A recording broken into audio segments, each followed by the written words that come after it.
J'ai connu Mauro Carbone, c'était au début des années 80, précisément 1983. Et j'étais au lycée et il était mon enseignant, mon professeur d'histoire et philosophie.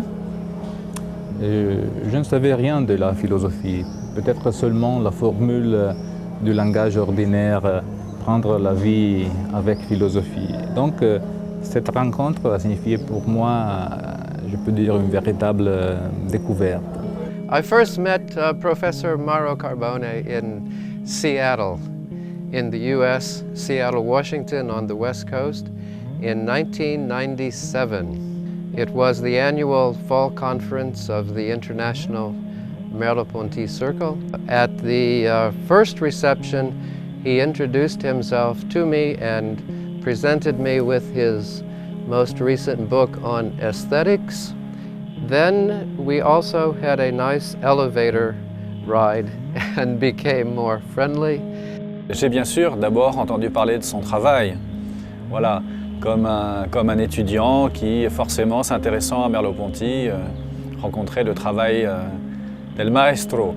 Mais ce qui est toujours un peu impressionnant pour un étudiant qui commence à s'engager dans une thèse, l'étudiant a un petit peu en lui l'illusion que les grands maîtres ont le savoir absolu, qu'ils sont dans la lumière, tandis que nous, pauvres larves, on attend de sortir enfin de la caverne. Et ce qui est extraordinaire quand on rencontre Mauro, c'est que justement, on apprend un peu plus ce que c'est que la philosophie, à savoir que justement, ce n'est ni le savoir absolu, ni la pleine lumière. En fait, j'ai pensé à ma première fois dans cette salle. Je suis arrivé, les cours étaient déjà commencés, j'étais en retard comme d'habitude. Et là, je suis monté un peu en cachette et j'entendais un prof qui parlait de portable, qui parlait du syndrome de téléphone portable, ouais, du syndrome de BlackBerry Phantom. Moi, je me disais, bon, peut-être je me suis trompé, peut-être c'est pas la bonne salle, peut-être il n'est pas un professeur d'esthétique. Moi, je m'attendais à un discours, un cours sur l'esthétique contemporaine, et donc je sais pas, quelqu'un qui parlait d'art, quelqu'un qui parlait du beau, peut-être. Moi, j'étais un très jeune étudiant, et par contre, j'entendais un professeur qui parlait des portables, des choses très actuelles et très peu philosophiques, on peut dire. Apparemment. Très concret.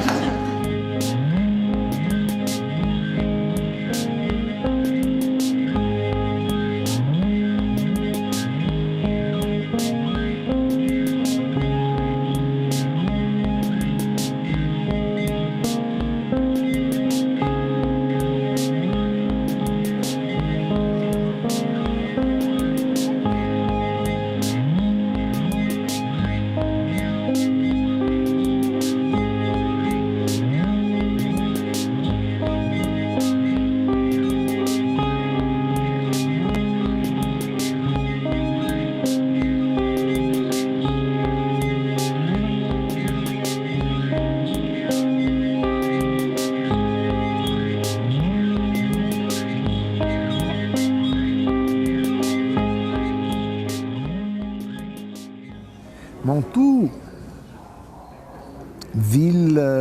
petite ville de la Renaissance italienne où Virgile est né, petite ville des ducs Gonzaga, pour moi, quand j'étais tout jeune, était la ville de laquelle je voulais partir, de laquelle je voulais échapper.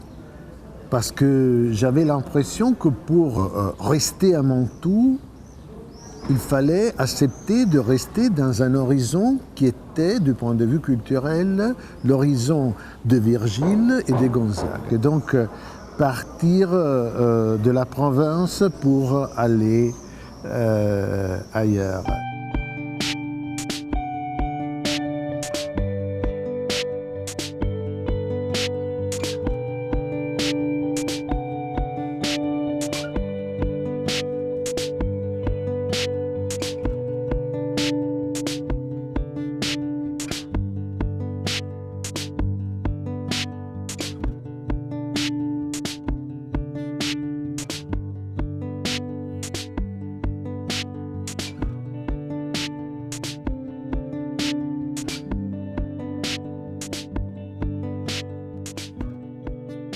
Allora Mauro, io come ho spiegato prima ho raccontato che ho fatto filosofia perché ho conosciuto te, ma tu perché hai fatto filosofia? Ma sai, era un'epoca abbastanza strana, abbastanza paradossale, e solo in un'epoca come quella si può spiegare il fatto che tante persone della mia generazione abbiano fatto filosofia per cambiare quella che era l'identità della filosofia, quale si era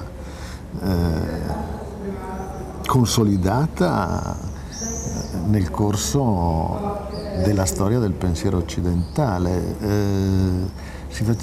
Si faceva filosofia per distruggere la filosofia come filosofia separata e quindi cercare di costruire una Separata dalla vita, intendi? dalla vita, certo. E quindi costruire una filosofia che vivesse continuamente in un rapporto di scambio reciproco con la vita. E direi che questa è un'esigenza che a me è rimasta fondamentale e che forse è alla base del mio fare filosofia anche adesso. Quello che mi interessa è appunto trovare nella filosofia magari qualche strumento che serva a capire l'esperienza del mondo, degli altri e delle cose che facciamo quotidianamente, e quello che mi interessa, se vuoi, di questa esperienza è come possa servire a cambiare o a confermare il senso di alcune domande che la filosofia si è fatta. Ce qui m'a frappé de la méthode de l'enseignement de Mauro, c'était une sorte de mélange, de cocktail entre rigueur d'une part et ironie de l'autre. Il avait une capacité de communiquer les problèmes complexes de la philosophie grecque ancienne dans une manière comme s'il s'agissait d'un jeu. Il a répété volontiers cette formule « maintenant on joue à l'école ». Et c'était une chose qui énervait beaucoup les directeurs du lycée, qu'il avait entendu derrière une porte. Mais quelques heures avec Mauro dans la classe étaient suffisants pour comprendre que ces jeux étaient pour lui une chose très sérieuse.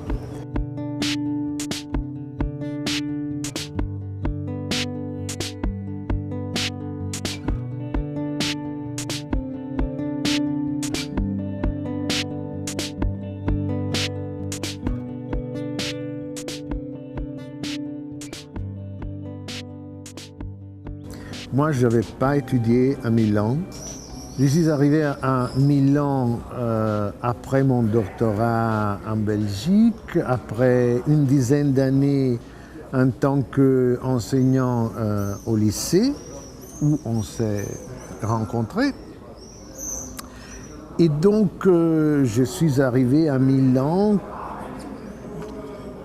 dans cette université que je ne connaissais pas du tout, dans une ville que je ne connaissais pas du tout. Et je dois dire que pour moi, la ville a été toujours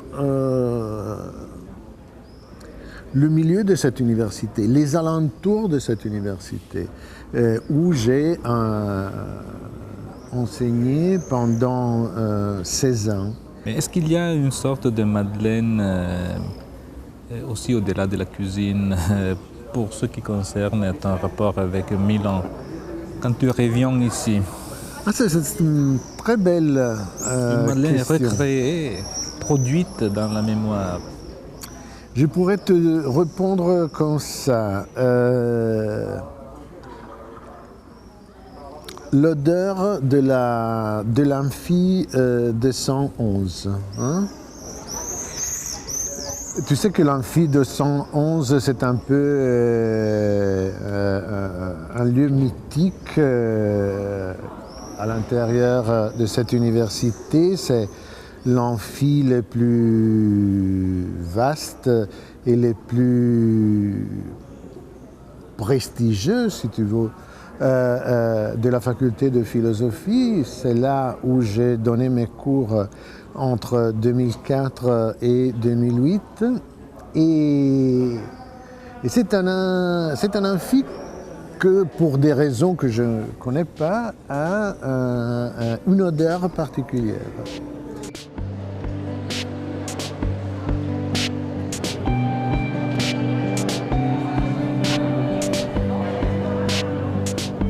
Stavo pensando che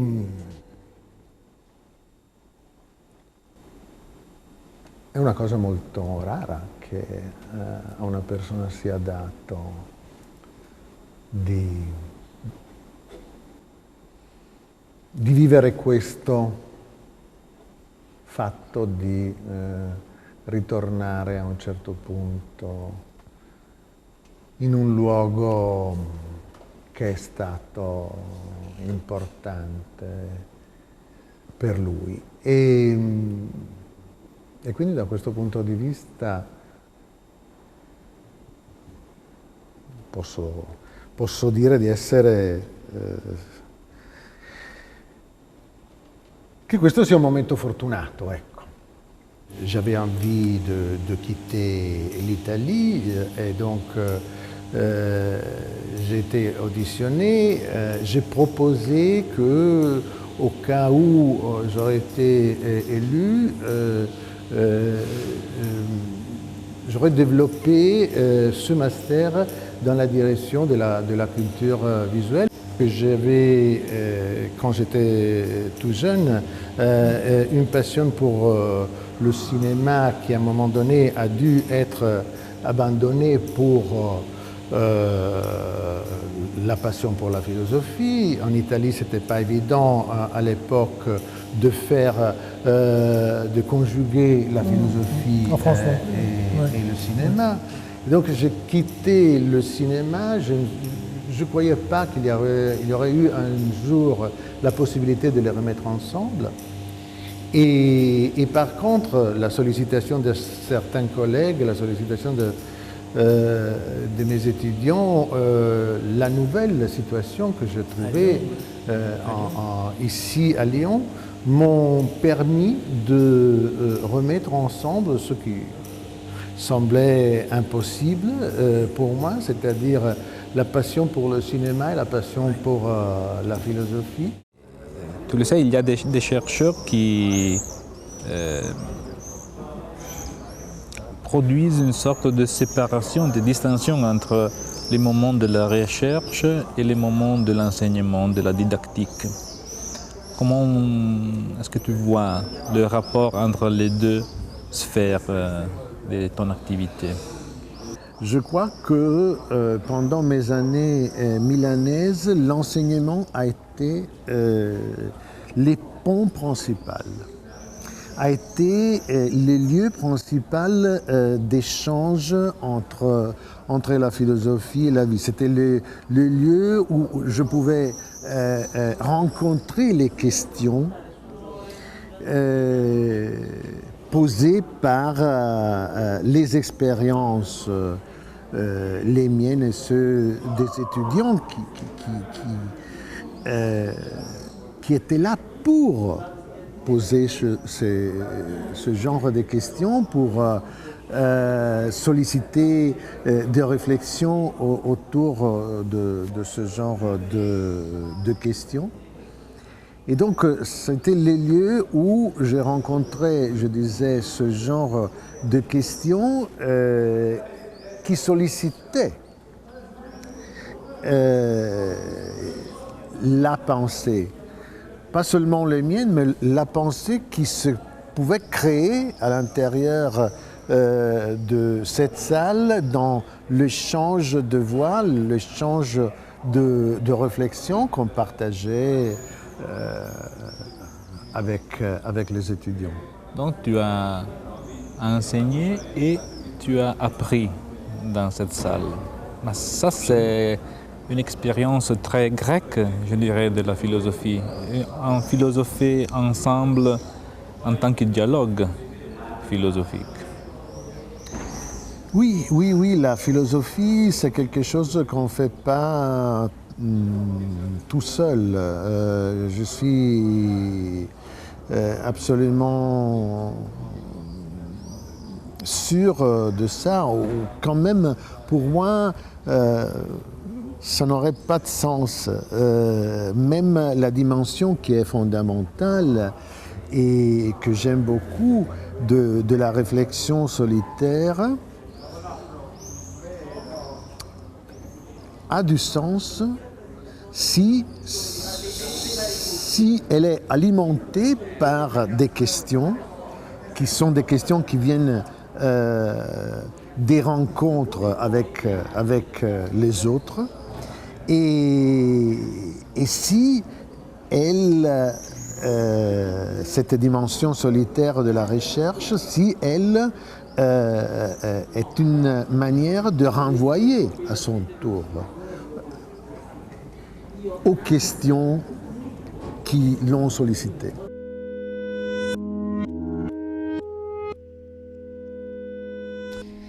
Il y a toute une tradition de la philosophie française du XXe siècle qui s'intéresse à Cézanne. Merleau-Ponty, Jean-François Lyotard, Henri Maldinet et Gilles Deleuze. Merci Mauro Carbone. Merci.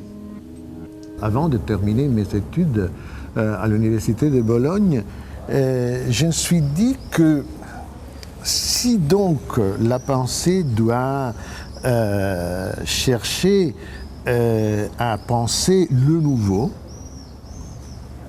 de l'expérience, des expériences, peut-être l'esthétique en tant que pensée autour des arts était le domaine de la philosophie le plus adapté à recevoir cette exigence de nouveauté. Parce que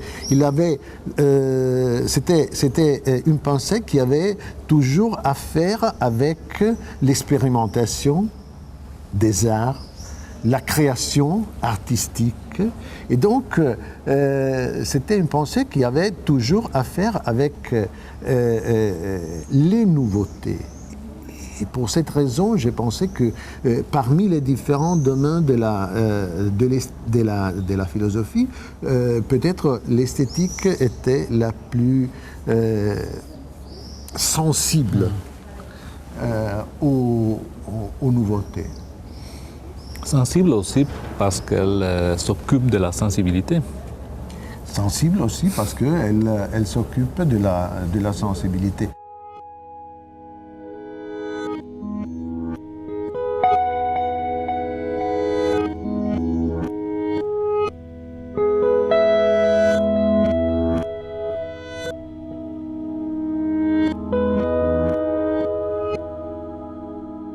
Je suis loin d'avoir fait le tour de ce que Mauro nous a apporté, m'apporte et m'apportera encore en termes de découverte de certains aspects de la pensée de Merleau-Ponty, de son actualité et dans des champs de connaissances qui ne me sont pas forcément les plus familiers, s'agissant de la question de l'expression, des questions esthétiques.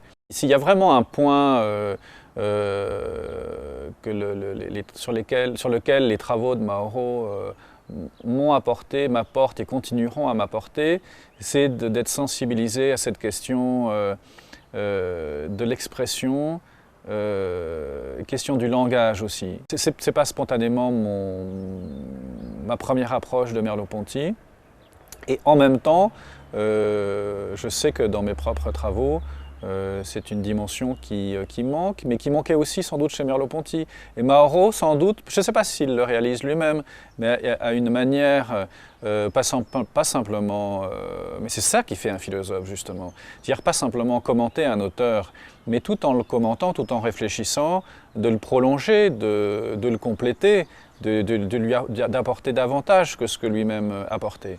Both of us were the twin brothers of aesthetics in Merleau-Ponty studies. Mauro at that time in Europe, beginning to come to the US, myself in the US, who would soon be more in Europe as well. So this common discovery of our love for aesthetics, for Cézanne, for Paul Klee, this was the nature of the conversation I recall. J'ai publié 2 livres parce que Milan, c'est la ville des maisons d'édition, de la plupart des maisons d'édition italiennes. C'est la ville où j'ai rencontré le patron des éditions Mimesis avec lequel j'ai fondé Chiasmi International. Chiasmi, pour toute une génération à laquelle j'appartiens, une génération de chercheurs, d'abord jeunes, ensuite un peu moins jeunes, sur Merleau-Ponty, et une génération nombreuse, il faut le dire. Chiasmi est un outil, un lieu d'expression particulièrement important. L'engagement et l'initiative aussi, qui sont ceux de Mauro à ce sujet, révèlent là aussi un aspect important de ce qu'il est personnellement, mais aussi dans son métier de philosophe et d'enseignant.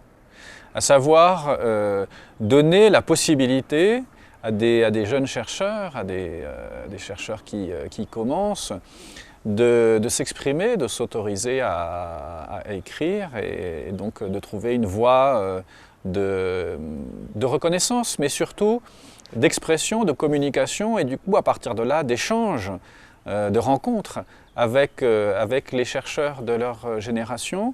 Chiasmi International est évidemment là un outil, une réalité extrêmement généreuse et précieuse pour nous tous.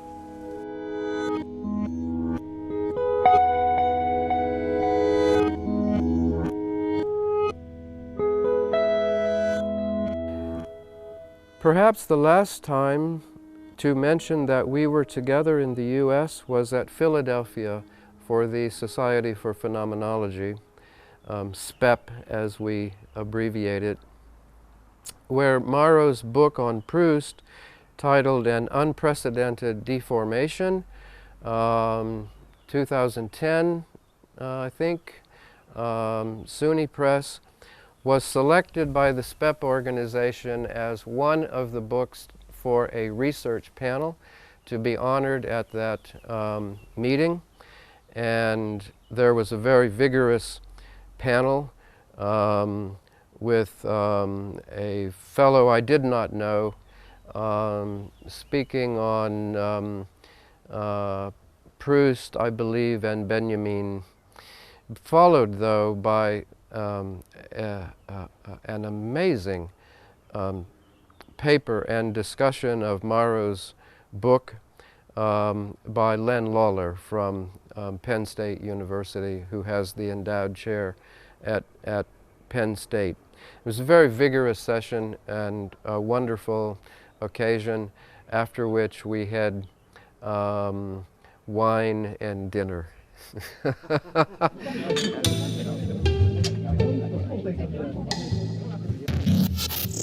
Un peu de thé.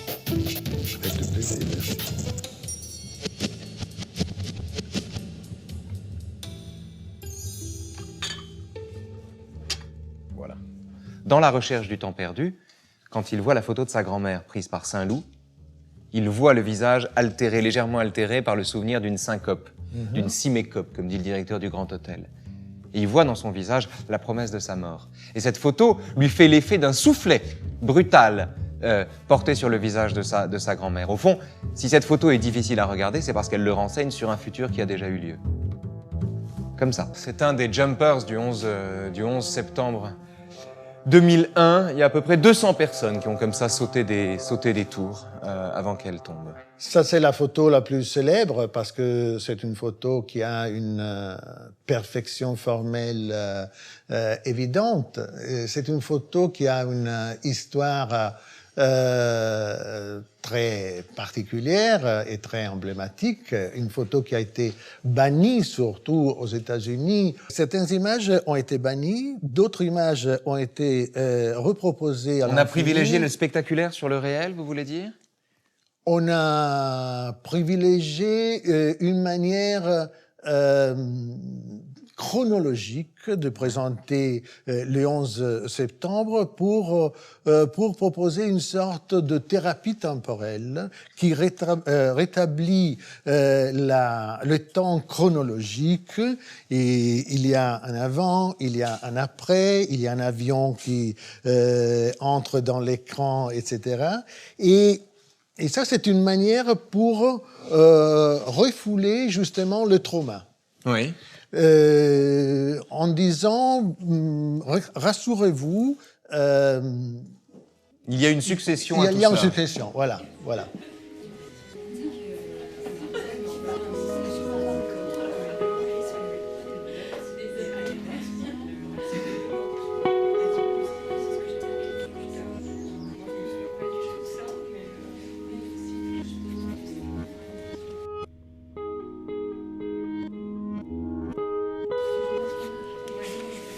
merci.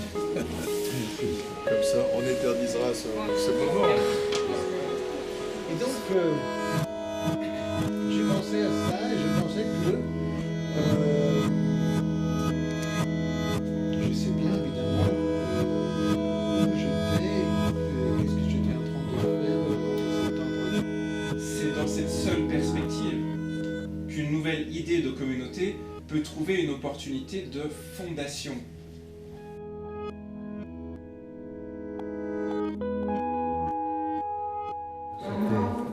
Ah, tu vois ça tu te rappelles cette chouette électronique métallique, brute. Merci. Ça, c'est bien. C'est beau, plastiquement, c'est beau ici. Pas renoncer à la beauté, totalement. Je suis arrivé en France en 2009. J'avais enseigné aux États-Unis en 2005 et en 2007. Ouais. Et c'était la période, les deux périodes de New York qui m'ont donné cette attention pour ce que les Américains appellent iconic turn, hein, le tournant iconique qui amène à cet intérêt pour les images en tant que telles, pas que les images artistiques. Hein. Les images en tant que telles sont quelque chose d'important parce que il s'agit d'un symptôme de notre rapport au monde. Voilà. Et donc, cette idée élargie de l'intérêt pour les images est à la base de la culture visuelle. Et quand je suis arrivé à Lyon, j'ai proposé de développer l'ancien master muséologie dans cette direction de la culture visuelle. Et petit à petit, cela a bien marché.